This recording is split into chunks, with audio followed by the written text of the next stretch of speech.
We have seen some insane new games announced and first looks at gameplay from others so far from the first few days of Gamescom. So we've gone through and picked out some of the best news so far that you need to see. So let's get into it.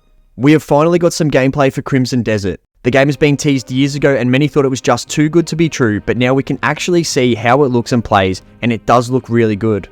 We only see the combat and how some of the cutscenes will operate, but it is one to keep an eye on.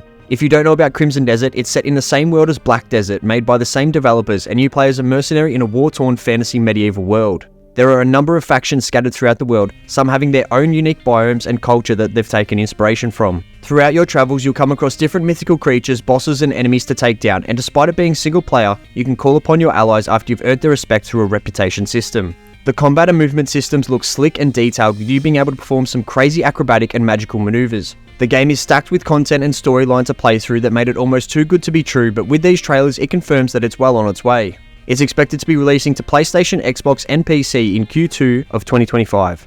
We got a lot of new gameplay from Call of Duty Black Ops 6, and so far the reception has been really positive. The game will follow the classic Black Ops formula with a brand new campaign, multiplayer, and of course, everyone's favourite, zombies to play through. The latest edition will bring 16 new multiplayer maps to play through, a new modern and fast-paced movement system offering more fluidity than ever before, and the classic prestige system returns. The new campaign is set in the 90s and it involves a lot of heists, fast-paced action, and cloak and dagger spy activity. A real combination of emotion and intense gameplay. On the other side, Zombies is expected to be the best edition ever, with many quality of life changes like being able to change your gobblegums and field upgrades mid-match, shared door buying so you're not the only one stuck opening all the doors because your mate has opened the box 5 times already, new weapons, maps and mods all coming soon. They've promised more maps and groundbreaking experiences, which I'm not sure what they mean by that, but overall it means there will be more content and updates that will be coming post-launch. It's been 4 years since the last Black Ops game, so it will be exciting to dive back into the series with a fresh new look. It is releasing on the 26th of October to PlayStation, Xbox and PC, but they're offering the chance to play it early over the next 2 weekends if you'd like to get your hands on it.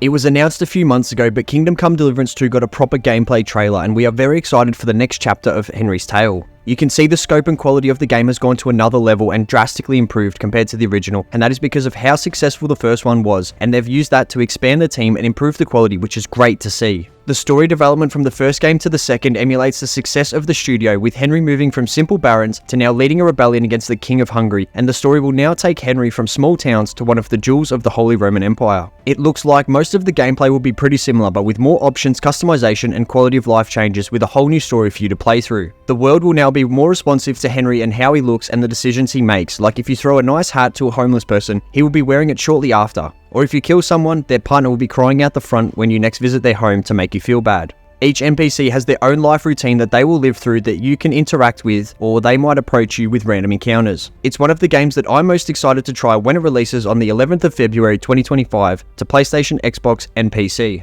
We got the first gameplay trailer of Dune Awakening, and many have already voiced their concerns about the polish of the game, but it is still a while from releasing and they have the same devs that made Conan Exiles, which isn't known for its amazing graphics or polish, so it's unfair to judge it on that when Conan was so successful, so we think it's best to hold off judgment for a bit longer.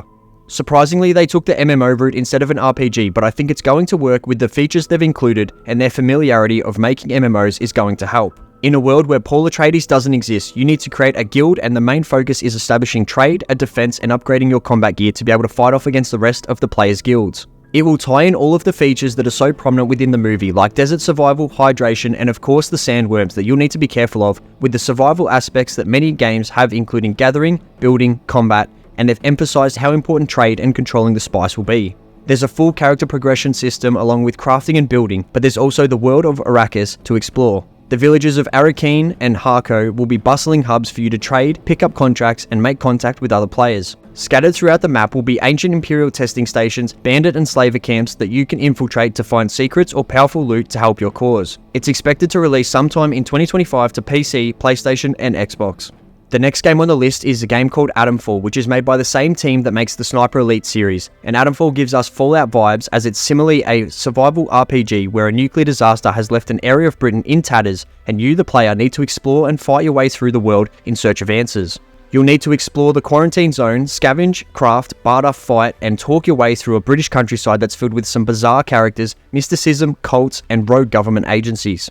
Every interaction with the characters and the world around you will have consequences, and your investigation will be dependent on the conversations and fights that you choose. From what we can see from the trailer, it seems to have a bit of a dark twist and mystery to it, which will be exciting to investigate and unveil throughout the game. Atomfall is expected to release in March 2025 to PlayStation, Xbox, and PC. The next installment of Civilization is going to see some drastic and never-before-seen changes to the series, making it one of the biggest differences between sequels that the series has ever seen. It will be the most complex and detailed Civ game to date, with the biggest change being how the leaders and civilizations work. When starting a game, you can select both a leader and civilization, even if the leader wasn't from your chosen Civ, and then each game will be split into 3 different eras. Each era has its own set of civilizations that are exclusively available for that time period, so you won't always stay as the same Civ throughout the full campaign, but you will stay as the same leader. Depending on how your game goes and the historical relations that your Civ has will determine what Civs are available for you to choose from when you advance to the next era. Your leader will also gain new bonuses with each advancement, and there are so many other flavors that will make your Civ feel unique, like buildings or units that are only available from that time period.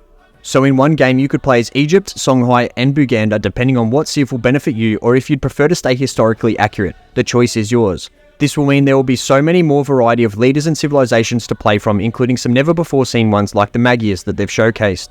They've continued with the sprawling cities and districts, but they look expanded upon, allowing for even greater city specialization. Battles look different and the graphics are the most detailed ever. You can really tell they've taken the time to add in all of the little details into how everything looks, and it looks great, including being able to sail and explore through the larger rivers. They've also announced it will be releasing on all platforms on the 11th of February 2025, and as a Civ fan, I can't wait for it. This indie game called We Harvest Shadows looks like it could be one of the hidden gems that horror fans will enjoy. In this game, you play as a man who exiled himself to an abandoned farm for the rest of his life because he thinks the world is better for it, and during the day you can plant crops and care for livestock to make some money to restore your house, but at night everything changes. The terrors of your past arrive and your mind creates these horrific visions, but are you truly alone? The combination of your memories and thoughts could send you spiraling into a dark pit. Do you think you can save him? You'll need to make sure you work and keep your farmstead clean and have an organized house to keep your sanity and prevent any hauntings that might occur, but you'll also come across journal entries and other fragments of his memories that will make his mind race. The devs promise for a slow burn psychological horror game that is focused on atmosphere and storytelling, similar to an Edith Finch style game. There's a demo that just released if you'd like to try it now. The next game is from the creators of Life is Strange, with a new one called Lost Records Bloom and Rage, and it is about a group of 4 girls that started a punk band one summer and an unexplained event occurred that changed their lives forever. 27 years later, a mysterious package arrives on the doorstep of one of the members and everything starts to unfold in a bizarre twist. You get to play through the summer of '95 when the event first occurred and through the modern day timeline to piece together what happened. They've focused on creating more natural and immersive dialogue that changes based on where you look and what you've said previously. It will allow for deeper relationships with the characters and lifelike conversations that will keep you hooked into the story. The self-discovery journey looks like it could be a thriller combined with some gorgeous Michigan landscapes. Part 1 releases on the 18th of Feb and Part 2 on the 18th of March 2025, coming to PlayStation, Xbox, and PC. A new Dying Light has been announced called Dying Light the Beast, which initially started out as DLC for Dying Light 2, but the scope became too big and spun into its own title. It picks up from where the original game left off, with Kyle Crane embarking on a journey for revenge. The gameplay will most likely be pretty similar to Dying Light 2 with the continuation of the original Dying Light story, but if you're a fan of the series, it won't be one to miss out on. The 4-player co-op adventure will have over 18 hours of self-described thrilling gameplay to play through, coming to PC, Xbox, and PlayStation with no release date yet. The best thing about the game is that if you have the Ultimate Edition of Dying Light 2, you'll get this game for free as part of it, and that would be because of its initial plan to be a DLC, which is great to see as they could have easily just made a smaller DLC or not even bothered about giving people their money's worth. There were a bunch of other games that got announcements or release dates confirmed. We got the release date for Space Marine 2, a new Monster Hunter trailer, and the announcements of a new Mafia game and Borderlands 4 among so many others. They all look amazing and can't wait for those to release and more info to drop for the Mafia and Borderlands 4 games, as there's very little about both other than what we can see. There are so many other games that we haven't covered, and events like Gamescom are so exciting for the industry and finding new games to play. We hope you found something new to add to your wish list. Let us know which game you're most excited for in the comments, or if there were any that you think that should have got a mention. And don't forget to subscribe to discover more new games to play.